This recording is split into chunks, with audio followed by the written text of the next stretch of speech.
Parte zero. O que a máscara esconde. Ninguém sabe ao certo quando ela começou. Os arquivos da Polícia Metropolitana de Tóquio mencionam uma mulher de branco já em 1958, um ano antes do que a lenda oficial costuma apontar. Mas o que se sabe é isto. Ela não é um fantasma no sentido clássico. Ela não assombra um lugar. Ela assombra um momento. O momento entre a pergunta e a resposta. O momento em que você decide quem é. A história oficial, aquela que os avós contam em noites de tufão, diz que Kuchisake Onna era uma mulher belíssima, casada com um samurai cruel. Em um acesso de ciúmes ou loucura, ele a golpeou com sua espada, abrindo sua boca de orelha a orelha. Quem vai achar você bonita agora? Ele perguntou repetidas vezes enquanto ela morria. Mas há versões mais antigas, mais obscuras. Uma delas, encontrada em um pergaminho do período Meiji, diz que ela era uma yuju, cortesã, que recusou um cliente poderoso. Outra, registrada em um diário de um monge budista de 1923, afirma que ela era uma enfermeira que tentou salvar soldados durante um terremoto e sua boca foi rasgada por uma viga de metal. Em todas as versões, uma constante, a fenda e o ódio. O que poucos sabem é que Kuchisake Onna não é uma entidade estática. Ela evolui, adapta-se. Na década de 1970, quando o pânico tomou conta do Japão, ela usava uma máscara cirúrgica e uma tesoura de poda. Nos anos 1990, surgiram relatos de uma variante usando um véu e uma faca de cozinha.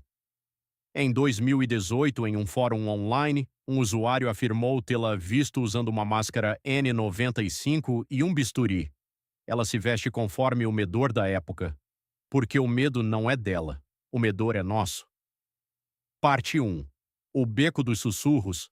Testemunho de Akiko Tanaka, 65 anos, aposentada, Osaka. Sente-se, vou lhe contar. Mas não espere que eu durma bem depois disso. Era outono de 1979. Eu tinha 19 anos. Trabalhava em uma fábrica de componentes eletrônicos, o turno da noite. Eu voltava para casa às 2 da manhã, sempre pelo mesmo caminho. A Rua dos Salgueiros, que cruzava um pequeno parque e depois descia por um beco que chamávamos de Beco dos Sussurros, porque o vento fazia um barulho estranho entre os edifícios. Naquela noite o vento não estava fazendo barulho. Estava morto. Silêncio absoluto. Até meus passos pareciam abafados, como se o chão tivesse virado borracha. Eu vi uma mulher parada embaixo do poste de luz. Ela usava um casaco branco, não um casaco comum. Era daqueles de médico, compridos, brilhando como se estivesse molhado, e uma máscara cirúrgica. Pensei que fosse uma enfermeira voltando do hospital, mas notei que ela não carregava bolsa, não carregava nada. Apenas as mãos penduradas ao lado do corpo, os dedos imóveis. Ela me viu. Seus olhos, Deus, seus olhos, eram negros, mas brilhavam. Não como um reflexo, brilhavam por dentro. Ela inclinou a cabeça, devagar, devagar, como uma boneca de porcelana que alguém está virando. Konnichiwa, ela disse. Boa noite. Às 2 da manhã. Eu devia ter corrido. Toda criança no Japão conhece a história. Mas naquele momento, com ela me olhando, meus pés ficaram pesados. Era como se o chão tivesse se tornado areia movediça. Watashi wa kirei desu ka? Ela perguntou. Eu sabia a resposta certa. Meu avô me ensinou. Diga que ela é mais ou menos, diga mamá, e então corra. Mas minha boca não obedeceu. O medo é uma língua estrangeira. O que saiu foi um gemido. Ela deu um passo à frente, o pé descalço. Eu vi os dedos dos pés, unhas compridas, escuras como fragmentos de carvão. Ela repetiu a pergunta mais devagar, como se tivesse toda a noite. Watashi wa kirei desu ka? A mão direita dela se moveu. Eu pensei que fosse pegar a tesoura. Todos sabem da tesoura, mas não. Ela tocou a máscara com a ponta dos dedos. Lentamente começou a puxar para baixo. Eu vi a pele do queixo. Normal. Vi os lábios. Normais, até bonitos. E então a máscara passou do meio da boca. A pele se separou. Não era um corte limpo.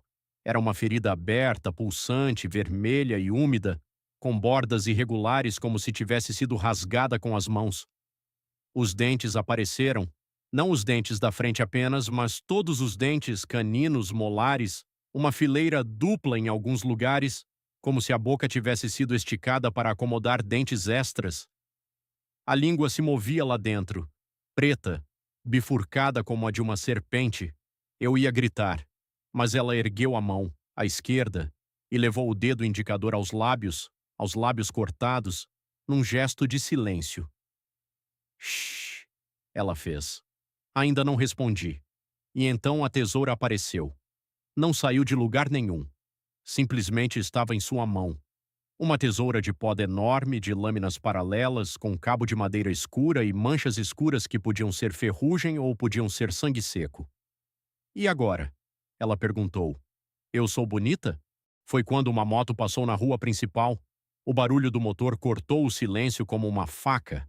Ela se distraiu por um segundo, apenas um segundo, virando a cabeça na direção do som. Foi o suficiente. Eu corri. Não me lembro de ter dado o primeiro passo. Apenas me lembro de estar correndo, e depois de estar dentro do meu apartamento com as costas contra a porta, e depois de estar no chão da cozinha, tremendo com a luz acesa. Passei 3 dias sem sair de casa. Quando finalmente voltei ao Beco dos Sussurros durante o dia com outras pessoas, não encontrei nada. Apenas um poste de luz. E no chão, uma máscara cirúrgica nova, ainda embalada, como se ela tivesse deixado um recado. Volto quando você estiver sozinha. Nunca mais andei sozinha à noite. Casei-me, tive filhos. Minha neta tem 15 anos. Eu a proíbo de sair depois das 8. Ela acha que sou maluca. Deixa que ache. Melhor maluca que morta. Melhor maluca que com a boca aberta até as orelhas. Parte 2. O relatório policial não arquivado. Distrito de Saitama, 1982. Documento interno número 0823-esse, classe, não classificado, mas retido por interesse público. Data: 14 de novembro de 1982, oficial de plantão, detetive Kenjiro Hamazaki, matrícula 4471. Natureza da ocorrência: agressão física seguida de desaparecimento. Descrição: às 23h47 do dia 13 de novembro, a vítima, Sr. Yutaka Nakamura, 34 anos, gerente de uma loja de pneus, compareceu à delegacia com um ferimento profundo na face direita.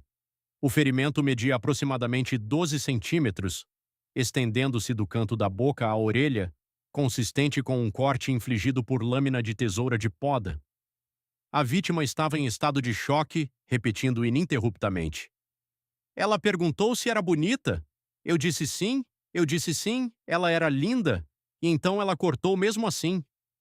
O Sr. Nakamura foi encaminhado ao Hospital Geral de Saitama, onde recebeu 23 pontos. Na manhã seguinte, quando o detetive Hamazaki foi ao hospital para colher o depoimento completo, o Sr. Nakamura havia desaparecido. A cama estava vazia, os lençóis estavam manchados de sangue, mas nenhum rastro de saída foi encontrado. As enfermeiras afirmaram que ninguém entrou ou saiu do quarto após as 2 horas. Às 10 horas, uma ligação anônima informou que o corpo do Sr. Nakamura poderia ser encontrado no Parque das Azaleias, a 3 quilômetros do hospital. A polícia foi ao local. Não encontraram corpo, encontraram uma máscara cirúrgica pendurada em um galho de cerejeira. Dentro da máscara, um dente humano. Exames posteriores indicaram que o dente pertencia ao Sr. Nakamura. O caso foi arquivado como fuga voluntária. O detetive Hamazaki pediu demissão 3 meses depois. Em sua carta de demissão escreveu apenas: "Não posso investigar algo que não para de me seguir." Ele se mudou para Hokkaido e nunca mais falou sobre o caso. Morreu em 2019. Em seu inventário foi encontrado um baú trancado. Dentro, uma tesoura de poda enferrujada e um bilhete. Ela me perguntou de novo. Dessa vez eu disse não. Parte 3. A geografia do pavor. Lugares onde ela aparece. Kutizake Onna não é onipresente. Ela tem lugares favoritos. Como um predador, ela marca território. De acordo com uma compilação não oficial de relatos, Fóruns online, boletins de ocorrência, testemunhos orais coletados por folcloristas amadores, os seguintes locais têm uma incidência estatisticamente anômala de avistamentos. O túnel de Todoroki, Tóquio, um túnel subterrâneo para pedestres, mal iluminado, que liga dois bairros residenciais. Em 2017, 4 avistamentos em um único mês.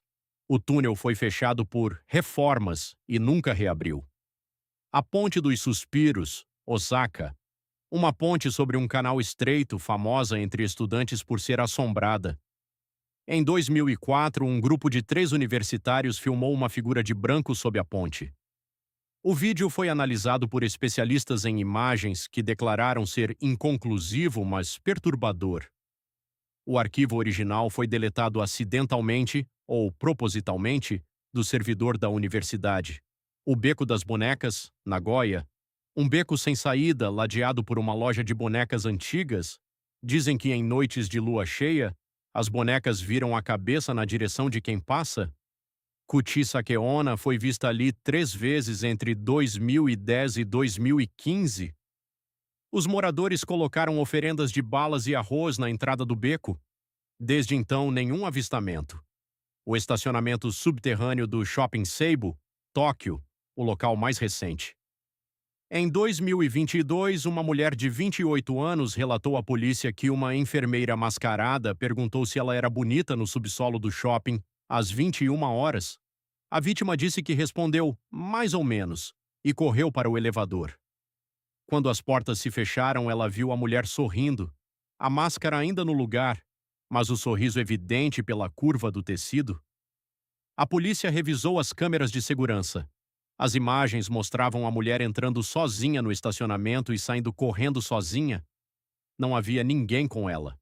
Mas as câmeras também registraram por 0,3 segundos uma distorção de imagem atrás dela, um borrão branco.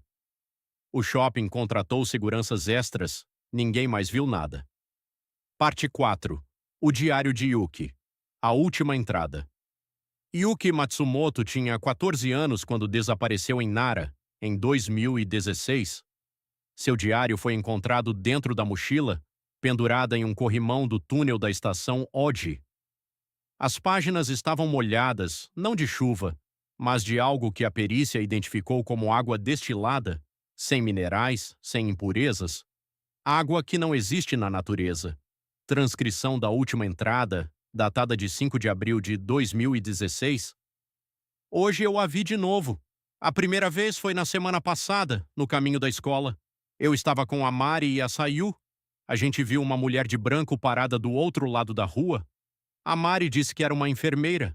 A Sayu disse que era uma louca. Eu não disse nada, porque eu olhei nos olhos dela e ela olhou de volta. Essa noite eu sonhei com ela. Ela não usava máscara. O rosto dela era como uma flor cortada. Ela me perguntou: "Você acha que eu sou bonita?" Eu não consegui responder. Ela tocou meu rosto. A mão dela era fria, mas não era um frio de gelo. Era um frio de morte. Um frio que parece que vai parar o coração. Eu acordei com o travesseiro molhado. Não era suor, era lágrimas. Eu não estava chorando, mas alguém estava. Hoje, depois da aula, eu fui ao túnel sozinha. Eu não sei porquê. Meus pés me levaram. O túnel estava vazio. As luzes estavam piscando. Uma sim, uma não. Uma sim, uma não. No meio do túnel eu senti o cheiro de flores de cerejeira. Mas não é primavera. As cerejeiras já caíram há 2 semanas. Ela estava atrás de mim. Eu não virei. Eu sabia que não devia virar. Eu disse sem virar: "Watashi wa kirei janai. Demo, anata wa kirei." Eu não sou bonita, mas você é. O silêncio durou 1 minuto. Talvez mais. Eu contei até 60 dentro da minha cabeça. Então ela falou. A voz dela era diferente. Não era doce. Não era assustadora. Era triste. Tão triste que doía nos ossos. "Arigatou", ela disse. "Obrigada, mas obrigada não fecha feridas." Quando eu virei, ela não estava mais lá. Mas havia uma máscara cirúrgica no chão. Eu peguei. Eu não devia ter pego. Agora ela está na minha mochila. Eu sinto ela olhando para mim. Amanhã eu vou devolver a máscara. Eu vou para o túnel de novo. Eu vou dizer que sinto muito. Talvez ela me perdoe. Talvez ela me deixe em paz. Mãe, se você estiver lendo isso, eu te amo. Não procure por mim. Eu não vou estar onde você procurar. Eu vou estar com ela. E de alguma forma eu acho que vou estar bem. E o que nunca devolveu a máscara. Ou talvez tenha devolvido. Ninguém sabe. Ela entrou no túnel às 18 horas e 47 minutos de 5 de abril. As câmeras a mostram caminhando em direção à saída norte. Aos 18 horas e 52 minutos, ela para, olha para o lado, abre a mochila, tira algo. A imagem não tem resolução suficiente para identificar. Depois ela simplesmente some. Não há cortes na imagem. Não há falhas técnicas. Um quadro, ela está ali. No quadro seguinte, ela não está. A máscara foi encontrada pendurada no corrimão, junto com a mochila. O diário estava dentro. Parte 5. O que os sobreviventes não contam. Sobreviver a um encontro com Kuti Sakeona não é o fim. É apenas o começo de uma outra coisa. Algo que os psicólogos chamariam de estresse pós-traumático, mas que os sobreviventes chamam de a sombra, porque ela não vai embora. Não completamente. Testemunho de Hiroshi, 29 anos, engenheiro, entrevista concedida sob condição de anonimato. Eu havia 10 anos. 10 anos. Eu mudei de cidade 3 vezes. Troquei de emprego 2, casei, separei. Nada disso fez diferença. Eu ainda acordo no meio da noite com a sensação de que alguém está ao lado da cama. Eu ainda evito espelhos depois de escurecer. Eu ainda tenho pesadelos com flores de cerejeira. O pior não é o medo. O pior é a certeza. Eu sei que ela vai voltar. Eu não sei quando, eu não sei onde, mas eu sei que ela vai. E da próxima vez talvez eu não tenha uma resposta. Testemunho de Mika, 34 anos, professora, entrevista concedida em 2020. Ela me perguntou se eu era bonita, não se ela era bonita. Se eu era bonita, foi uma variação que eu nunca tinha ouvido falar. Eu estava no meu carro, presa no trânsito, perto da meia-noite. Bateram no vidro. Eu olhei. Era ela, sem máscara. A ferida estava lá, mas eu não conseguia desviar o olhar. Ela disse: Você é bonita? Eu fiquei em choque. Ela repetiu: Se você é bonita, então eu também sou, porque nós duas temos feridas. Eu não sabia o que dizer. Então eu disse: Nós duas somos feridas, e feridas também podem ser bonitas. Ela sorriu. Pela primeira vez, um sorriso verdadeiro. A ferida se abriu mais, mas não era feio. Era real. Ela colocou a mão no meu rosto. Eu fechei os olhos. Quando abri, ela tinha ido embora. No banco do passageiro havia uma flor de cerejeira fresca. Era inverno. Parte 6. A história. Dentro da história, a origem esquecida. Pesquisadores da Universidade de Kyoto encontraram, em 2015, um manuscrito do período Edo, 1603 a 1868, que pode ser a versão mais antiga da lenda. O manuscrito, intitulado Kaidan Kuti Waro Onna, Conto Fantástico da Mulher de Boca Rasgada, data de 1720 e foi escrito por um monge chamado Joko. O texto é breve, apenas 300 caracteres, mas aterrorizante. No distrito de Kanda havia uma mulher de beleza incomparável. Ela se casou com um guerreiro. O guerreiro, consumido pelo ciúme, cortou sua boca dos dois lados, dizendo: Assim, nenhum homem desejará seu sorriso. A mulher morreu naquela noite. Mas à meia-noite ela se levantou. Caminhou até a casa do guerreiro. Ele dormia. Ela colocou a mão sobre sua boca e sussurrou: Agora nós dois temos a mesma boca. O guerreiro acordou. Sua própria boca havia sido cortada de orelha a orelha. Ele morreu em silêncio, pois não podia gritar. A mulher desapareceu. Mas em noites de vento ainda se ouve sua pergunta. Este manuscrito muda tudo. Porque sugere que Kuti Sakeona não é apenas uma vítima que se tornou carrasco. Ela é uma contaminadora. Ela espalha a ferida. E o guerreiro, em algumas versões orais que derivam desse texto, tornou-se seu primeiro companheiro. Não um fantasma como ela, mas um eco, um servo, um aviso. Alguns dizem que ele ainda vaga ao lado dela, silencioso, com a boca aberta, apontando para as vítimas. Parte 7. O Manual de Sobrevivência, edição definitiva.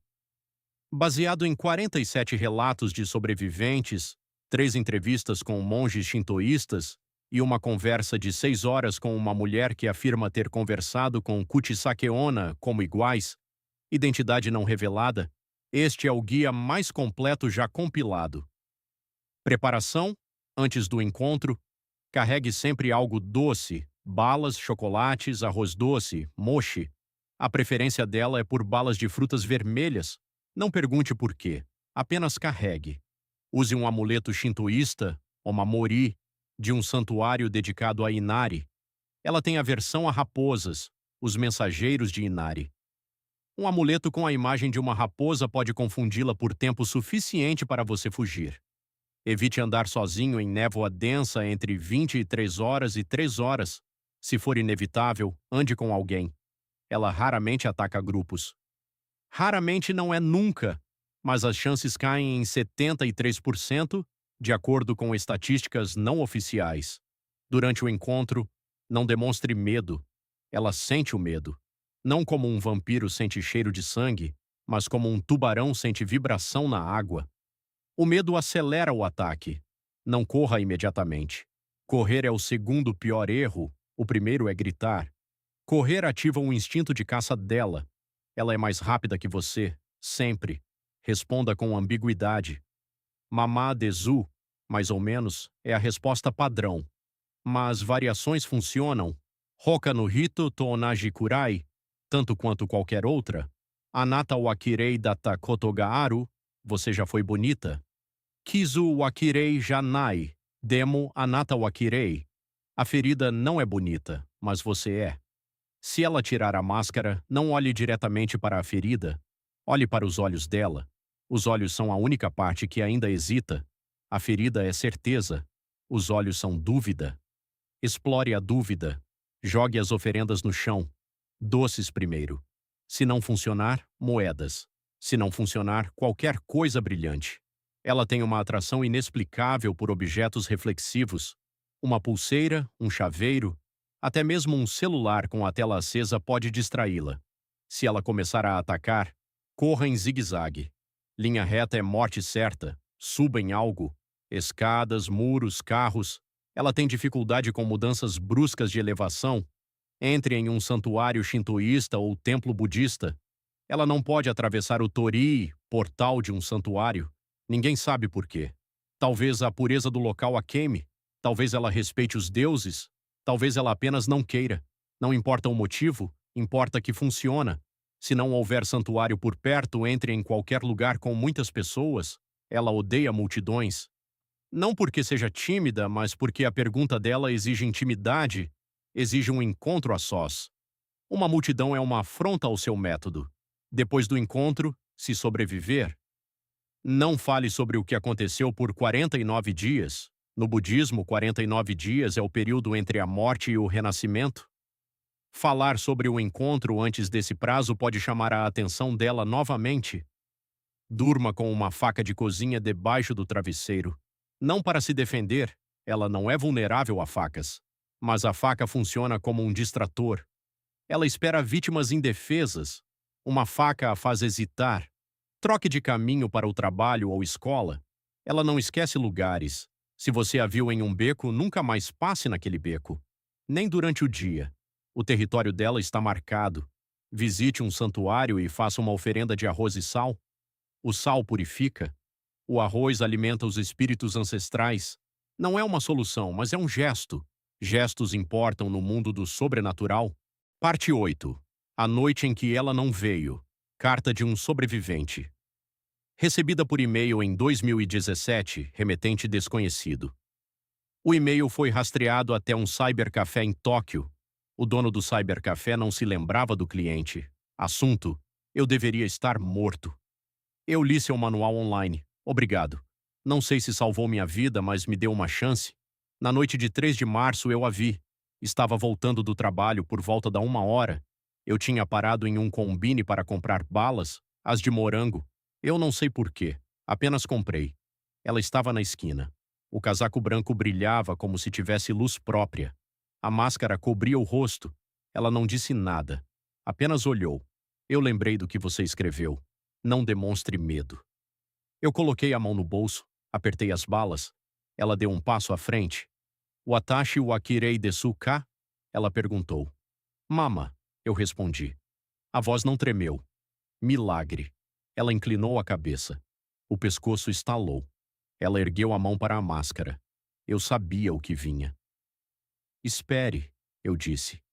Antes de você mostrar, eu quero te mostrar algo. Ela parou.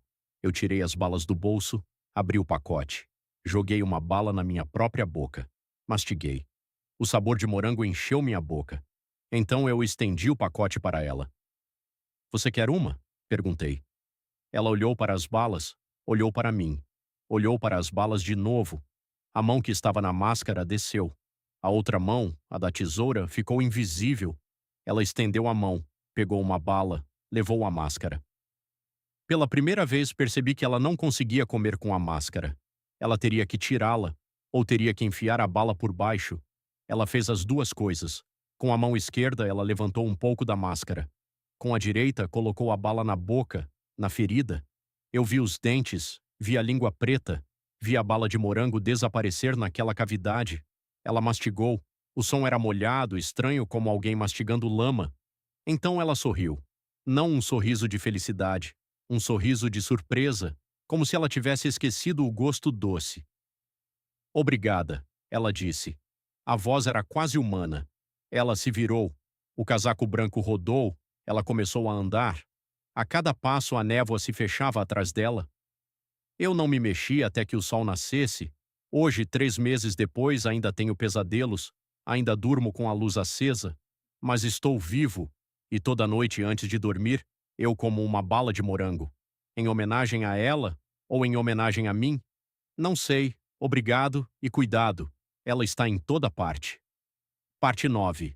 A fenda no mundo. Conclusão filosófica. Kuchisake Onna não é uma lição. Não é uma metáfora. Não é um aviso. Ela é um fato.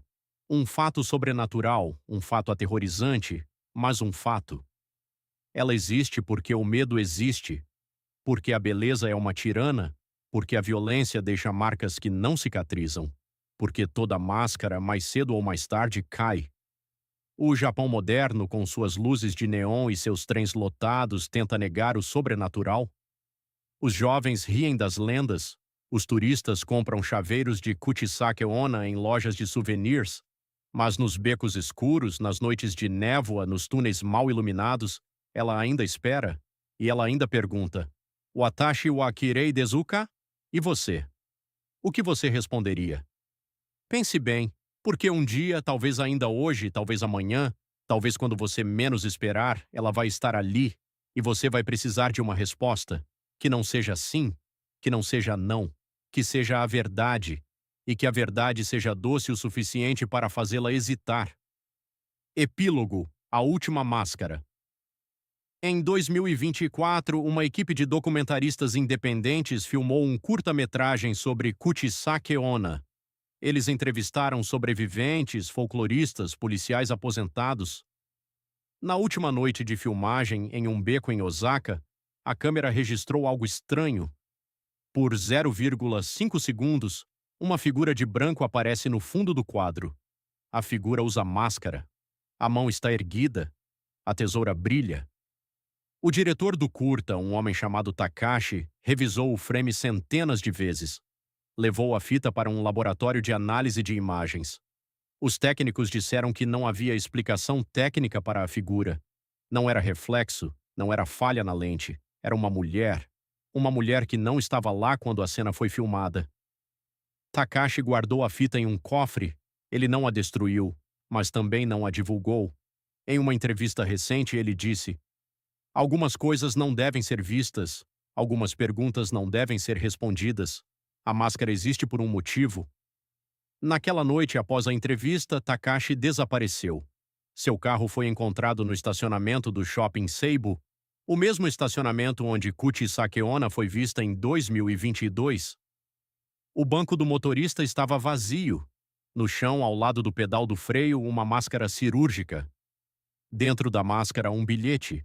Agora eu sei a resposta. Ela é bonita, sempre foi. O problema nunca foi o rosto dela. O problema era o mundo que não sabia olhar. Assinado Takashi. Mas a caligrafia não era dele. Fim.